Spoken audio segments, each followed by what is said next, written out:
বসন্ত বহিল সখী কোকিল ডাকিল রে। Hey guys, once second welcome back to my channel. তো আজকে আমার শরীর একটু খারাপ হওয়ার জন্য আমি ভয়েস ওভার করছি। তো বসন্ত উৎসব উপলক্ষে আজকে আমি এই ধরনের একটা কালারফুল মেকআপ লুক তোমাদের সঙ্গে শেয়ার করব। তো বসন্ত উৎসবের জন্য যারা এই ধরনের একটা কালারফুল মেকআপ লুক ক্রিয়েট করতে চাও তারা ভিডিওটা কন্টিনিউ করতে পারো। আর ভিডিওর প্রথমেই তোমরা কিন্তু দেখতে পেয়েছো মেকআপটা একদম ওয়াটারপ্রুফ। তো তোমাদের মধ্যে যারা ইন্টারেস্টেড এই ধরনের কালারফুল মেকআপ লুক ক্রিয়েট করার জন্য অবশ্যই ভিডিওটাকে কন্টিনিউ করবে। তো সবচেয়ে প্রথমে আমি আমার আইব্রোটাকে ড্র করে নিয়েছি। আর আজকে আমি এখানে রনজাইরের এই আইব্রো প্যালেটটা ইউজ করেছি। এটার মধ্যে এই ধরনের 4টা শেড পেয়ে যাবে। তো আমি একটুখানি গ্রেইশ টাইপের যে ব্রাউন শেডটা আছে সেটাকে নিয়ে আমার আইব্রোটাকে এইভাবে ড্র করে নিচ্ছি। তো তোমরা তোমাদের পছন্দের যে কোনো আইব্রো পেন্সিল বা আইব্রো পাউডার দিয়ে এইভাবে আইব্রোটাকে ড্র করে নিতে পারো। আর আজকে যেহেতু একটু কালারফুল আই লুক ক্রিয়েট করবো, তো আমি সবচেয়ে প্রথমে আমার আই লুকটাকে কমপ্লিট করব। তো আজকে আমি এখানে সুইস বিউটির কনসিলারটা নিয়ে নিয়েছি আর আইলিডে অ্যাপ্লাই করে নিয়েছি অ্যাজ আইশ্যাডো বেস। আর সেম কনসিলারটা দিয়েই কিন্তু এইভাবে আমি আমার আইব্রোটাকে ডিফাইন করে নিয়েছি। তারপর এইভাবে একটা ছোট্ট ব্লেন্ডার দিয়ে খুব ভালো করে হালকা হালকা ড্যাব ড্যাব করে আমার পুরো আইশ্যাডো বেসটাকে খুব ভালোভাবে ব্লেন্ড করে নিয়েছি। আর আজকের আইশ্যাডো বেসটাকে কিন্তু আমি কোনো পাউডার দিয়ে সেট করিনি, যাতে আমি যেই ধরনের কালারফুল শ্যাডোগুলো অ্যাপ্লাই করব সেগুলোর পিগমেন্টেশন খুব ভালোভাবে পাই। তো আমি এখানে মার্সের আইস ক্যান কিল এই আইশ্যাডো প্যালেটটা ইউজ করেছি। আর সবচেয়ে প্রথমে এই আইশ্যাডো প্যালেট থেকে এই ইয়েলো শেডটাকে নিয়ে আমার আঙুলের সাহায্যে আমার ইনার কর্নারে এভাবে অ্যাপ্লাই করে নিলাম। আর আজকে আমি এই ধরনের একটু পপ আপ টাইপের আই লুক ক্রিয়েট করব। আর যেহেতু বসন্ত উৎসব মানে বিভিন্ন রকম রঙের সমাহার, তো এই ধরনের আই লুক যে কোনো কেউ ক্রিয়েট করতে পারো, অনেক বেশি সুন্দর দেখাবে। তো তারপর সেম প্যালেট থেকে রেড শেডটাকে নিয়ে এভাবে পুরো আইলিডে অ্যাপ্লাই করে ব্লেন্ড করে নিয়েছি। আবার সেম প্যালেট থেকে এই পিঙ্ক শেডটাকে নিয়ে আউটার কর্নারে প্লেস করে এভাবে ক্রিজ লাইনে ব্লেন্ড করে দিয়েছি। তো এভাবে আমি খুব ভালো করে ব্লেন্ড করে নিয়েছি যাতে কোনো হার্শ লাইন না থাকে। যত ভালো করে ব্লেন্ড করবে অত বেশি ন্যাচারাল দেখাবে। তো এরপর আমি এখানে অ্যাপ্লাই করে নেবো লাইনার। লাইনারের জন্য আমি এখানে সুগার পপের এই লিকুইড আইলাইনারটা ইউজ করছি। এটা একদম ম্যাট, একদম জেড ব্ল্যাক টাইপের একটা আইলাইনার, প্লাস অ্যাফোর্ডেবলও। মোটামুটি 300 টাকার মধ্যে তোমরা এই আইলাইনারটা পেয়ে যাবে। আর যদি না চাও তোমরা তোমাদের পছন্দের যে কোনো আইলাইনার ইউজ করতে পারো। তো আমি এই ধরনের একটু লম্বা করে পাতলা উইং ক্রিয়েট করে নিয়েছি। আর এরপর আমি ফেস মেকআপ স্টার্ট করে দিচ্ছি। সবচেয়ে প্রথমে আমি এখানে জয়ের এই হানি আমন্ড ময়শ্চারাইজারটা অ্যাপ্লাই করে নিচ্ছি। এই ময়শ্চারাইজারটা 10 টাকার একটা ময়শ্চারাইজার, প্লাস খুব ভালো। তোমরা তোমাদের পছন্দের যে কোনো ময়শ্চারাইজার অ্যাপ্লাই করতে পারো।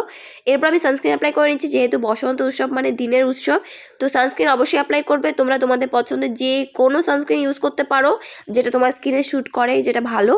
আর আমি এখানে সুইস বিউটির ওয়াটার বেস এই সানস্ক্রিনটা অ্যাপ্লাই করে নিচ্ছি। তো গাইস, ভীষণ শরীর খারাপ হওয়ার জন্য আমার ফেসটা প্রচণ্ড পরিমাণে ফোলা ফোলা লাগছে আর চোখগুলো ভীষণ ছল মানে জল ছলছল করছে। তো প্লিজ একটুখানি ইগনোর করো।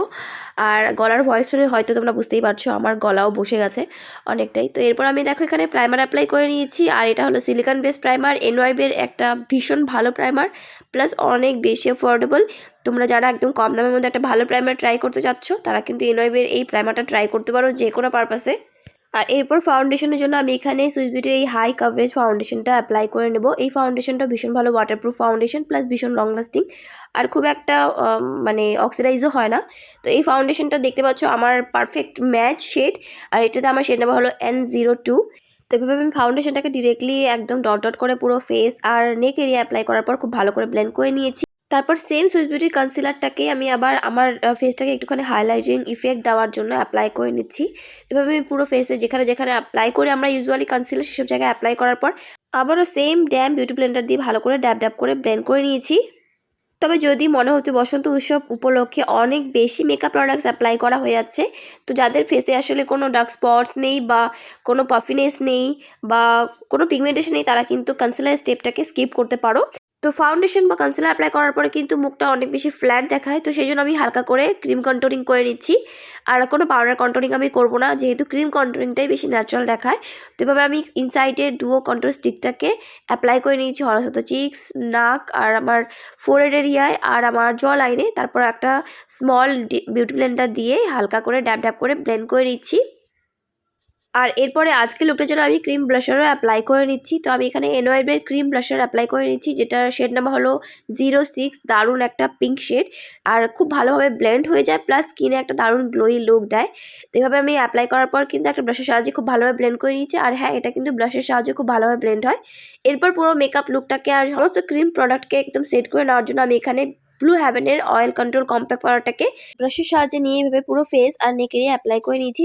তো এই কম্প্যাক্ট পাউডারটাতে আমার শেড নেওয়া হলো হানি মিডিয়াম। তো এরপর আমি ইনসাইটের same duo control highlighter stick থেকে হাইলাইটার শেডটাকে নিয়ে এভাবে অ্যাপ্লাই করে নিয়েছি, যেখানে যেখানে আমরা ইউজুয়ালি হাইলাইটার অ্যাপ্লাই করি সেসব জায়গায়। তারপর হাতের সাহায্যে খুব ভালো করে ব্লেন্ড করে নিয়েছি। আর এই হাইলাইটারটাও কিন্তু দারুণ। তো এই ইনসাইটের হাইলাইটার কন্ট্রোল স্টিকটাতে আমার শেড নেওয়া হলো 03। দারুণ একটা শেড আর দারুণ একটা প্রোডাক্ট, খুব ভালোভাবে ব্লেন্ড হয়ে যায়, প্লাস একদম ওয়াটারপ্রুফ। এরপর হালকা করে ব্লাশার অ্যাপ্লাই করে নিচ্ছি আবারও। তো আমি এখানে সুইস বিউটির এই গ্লো হাইলাইটার ব্লাশার কিটটাকে ইউজ করছি। শুধু ব্লাশার শেডটাকে এভাবে অ্যাপ্লাই করে নিচ্ছি। তারপর পুরো মেকআপ বেসটাকে সেট করার জন্য আমি এখানে গুড ভাইবসের রাইস ব্রাইটেনিং টোনারটাকে পুরো ফেসে স্প্রে করে নিচ্ছি। যে কোনো টোনার দিয়ে কিন্তু তোমরা এভাবে স্প্রে করে মেকআপটাকে একদম লক করে নিতে পারো একদম লং টাইমের জন্য, আর ওয়াটারপ্রুফও হয়ে যায় এভাবে। তো তোমরা ঘরে ট্রাই করে দেখতে পারো।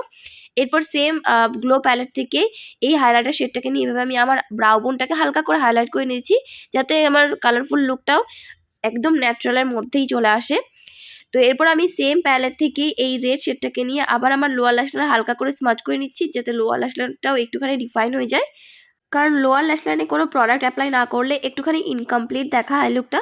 তো আমি এখানে শুধু রেড শেডটাকে হালকা করে ব্লেন্ড করে নিচ্ছি। এরপর মাস্কারা অ্যাপ্লাই করে নিচ্ছি। তো আজকে আমি মাস্কারার জন্য ইউজ করেছি এসেন্সের এই ল্যাশ প্রিন্সেস মাস্কারাটা, যেটা দারুণ একটা ফলস ল্যাশেস মতো ইফেক্ট দেয়। আর আজকের লুকটার জন্য কিন্তু আমি ফলস ল্যাশেস অ্যাপ্লাই করিও নি। তো মাস্কারাটা 2 থেকে 3 কোট আমি আমার লোয়ার আর আপার ল্যাশেসে খুব ভালো করে অ্যাপ্লাই করে নিয়েছি। আর এরপরে লিপস্টিকের জন্য আমি এখানে সুগার পপের এই লিকুইড লিপস্টিকটা অ্যাপ্লাই করে নিচ্ছি, যেটার মধ্যে আমার শেড নাম্বার হলো ম্যাজেন্টা, যেটা দারুণ একটা পিঙ্কিশ ম্যাজেন্টা টাইপের শেড। তো লিপস্টিকের পর এভাবে আমার টোটাল আউটফিটের সঙ্গে আমি আমার লুকটাকে কমপ্লিট করে নিয়েছি।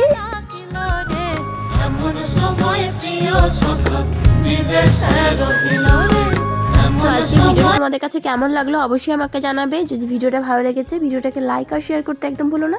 দেখা হচ্ছে নেক্সট ভিডিওতে, ততক্ষণ বাই বাই।